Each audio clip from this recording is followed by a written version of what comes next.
O Ibovespa fechou em alta nesta sexta-feira e retomou os 127 mil pontos, repercutindo o clima favorável nos Estados Unidos e a valorização das maiores companhias do mercado brasileiro. O dólar também fechou em alta, com investidores analisando dados de inflação nos Estados Unidos. Vamos ver. O principal índice do mercado brasileiro subiu 1,22% aos 127.492 pontos. Apesar do desempenho positivo, o Ibovespa fechou a semana no negativo, com queda de 0,09%. O dólar também encerrou a sessão em alta, com valorização de 0,19%, negociado a R$ 5,65. Na semana, a moeda norte-americana acumulou ganhos de 0,96%. O desempenho positivo do Ibovespa foi sustentado por altas da Vale, impulsionada pela valorização do minério de ferro e a repercussão do balanço do segundo trimestre divulgado no dia anterior. Já a alta do dólar foi influenciada por novas críticas de Lula ao presidente do Banco Central, Roberto Campos Neto. A divisa começou o pregão em queda, mas os dados das contas do governo no primeiro semestre fizeram a moeda americana inverter as perdas no meio da tarde.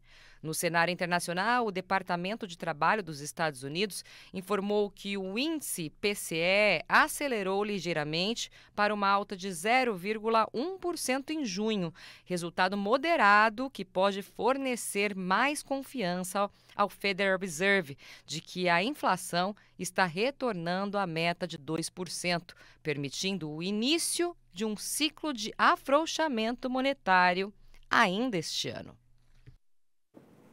As estimativas para a inflação e para o PIB em 2024 voltaram a subir nesta semana, de acordo com as projeções feitas por analistas financeiros consultados pelo Banco Central. As informações estão no Boletim Focus, divulgado na manhã desta segunda-feira.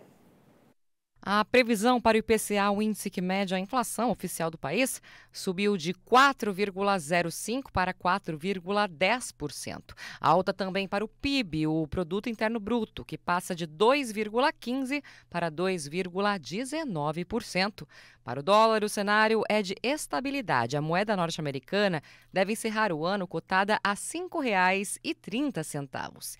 Para a Selic, analistas financeiros mantiveram as projeções das últimas 5 semanas e a taxa básica de juros deve ficar a 10,5% no final de 2024.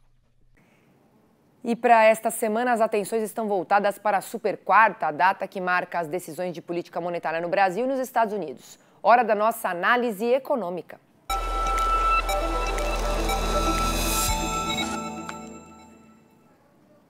Para falar deste e de outros assuntos da nossa economia, eu vou conversar agora com o economista do PicPay, o Igor Cadillac. Boa tarde, Igor. Bem-vindo mais uma vez ao Mercado e Companhia. Boa tarde, Priscila. Muito obrigado pelo convite. Então, coloca já pra gente aqui os destaques dessa semana. Bom, essa é uma semana bem movimentada, né? Mas ali o principal destaque vão ficar com as várias decisões de juros, ali principalmente na Super Quarta. Nos Estados Unidos, o Fed deve manter os juros inalterados ali nos 5,5% e abrir espaço para um corte de 25 na reunião de setembro. A inflação subjacente, ali, que são os serviços e os núcleos, ainda está consideravelmente alto para já justificar um corte agora. Vindo para o Brasil, o Banco Central também deve manter a nossa taxa inalterada nos 10,5%, mas por aqui a gente quer ver principalmente quais serão as sinalizações e o tom adotado pelo nosso BC, né? Será bem difícil a gente conseguir reenquadrar as expectativas sem falar de forma dura. Ele pode, inclusive, ali colocar uma possibilidade de uma eventual nova alta. Ainda nas Américas, a gente também tem as decisões de juros do Chile e da Colômbia, né, que devem continuar o seu ritmo de cortes graduais. E outras duas economias bem importantes também decidem juros, que é a Inglaterra e o Japão. Já por lá, as sinalizações não são tão claras, né? Na Inglaterra, a discussão é se a inflação do serviço, ainda elevada, já permite um corte, ou é melhor esperar um pouco mais. E indo para o Japão, que tem sido uma economia bem relevante aqui para o Brasil, é se eles mantêm ou se sobe os juros para 0,25. Então, o que a gente tem visto por lá é que o banco japonês ele tem como objetivo valorizar o iene, a moeda, né? E caso esse aumento ele realmente venha a acontecer, a gente pode ver mais uma onda de desmonte de carry trade e o real desvalorizando. E aí, só para fechar, também saem os dados de desemprego, tanto nos Estados Unidos como no Brasil. Lá nos Estados Unidos, o payroll de julho ele deve mostrar mais uma rodada de desaceleração, mas ainda em ritmos bem saudáveis. E aqui no Brasil a gente deve ver mais uma melhora da nossa PNAD, enquanto o nosso CAGED ele deve ter uma desaceleração, mas também seguir em níveis bem robustos. Agora, você comentou que aqui no Brasil, né, a expectativa é que o Banco Central mantenha os juros inalterados, inclusive podendo sugerir uma nova alta, ao mesmo tempo que outros países da América Latina seguem com seus ciclos de cortes. Existe um motivo para esse descolamento, Igor?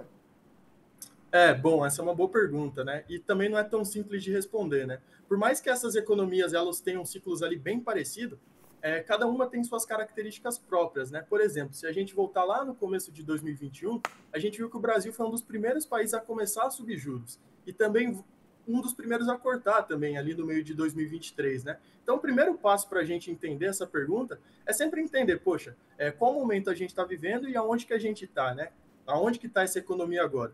Tendo isso em mente, aí para a gente entender esse descolamento, aí é um motivo bem local, bem doméstico, né? No Brasil, o nosso principal desafio ele segue sendo fiscal, né? A gente viu aí que a nossa projeção de déficit primário quase dobrou neste ano. A interpretação majoritária dos economistas é que as despesas elas seguem bem subestimadas e as receitas superestimadas. Então, tem várias questões em aberto sobre como a gente vai conseguir cumprir a nossa meta fiscal. E aí não tem jeito, né? Enquanto não tiver mais clareza nessa sustentabilidade, a gente vai ter uma percepção de risco maior e, com isso, piora as expectativas, desvaloriza a nossa moeda e os juros futuros sobem. E com todo esse cenário conturbado, por que a gente vê um Ibovespa que não tem acompanhado tanto esse pessimismo, principalmente agora que a maioria das empresas vão começar a divulgar seus resultados do segundo trimestre? Pois é, esse é um ponto bem curioso, né? Porque além de todos esses motivos internos que eu comentei, se a gente for puxar ali e olhar a China, a perspectiva de crescimento econômico menor da China, ela tem puxado ali para baixo, desvalorizado as commodities, né? Então também tem mais um motivo ali baixista vindo da China, do externo, né? Por outro lado, os Estados Unidos ele tem sido mais pró-risco, né? Sinalizando que o corte está cada vez mais próximo, né? Então, mas ao mesmo tempo, lá também é bem verdade que a gente segue preocupado ali quais são os limites, até onde que vai esse setor de tecnologia, inteligência artificial. Então, puxa para os dois lados, né? Então, só para fechar, né? Eu acho que os Estados Unidos ele pode ajudar um pouco nesse cenário pró-risco, mas aqui o principal motivo desse Bovespa aí que não tem reagido tanto a esse pessimismo é que a sensação de preços aqui no mercado local parece ser muito pior do que a realidade econômica e operacional das empresas que estão listadas na nossa bolsa, né? Então, assim, o curto prazo ele tem sido bem complicado, ele pode continuar assim bem complicado, mas talvez para prazos maiores, talvez o Ibovespa ali seja um bom teste de paciência. Tá certo, Igor, viu? Obrigada aqui pela sua participação, começando bem aqui a semana e até uma semana que vem. Muito obrigado, viu? Até. Até.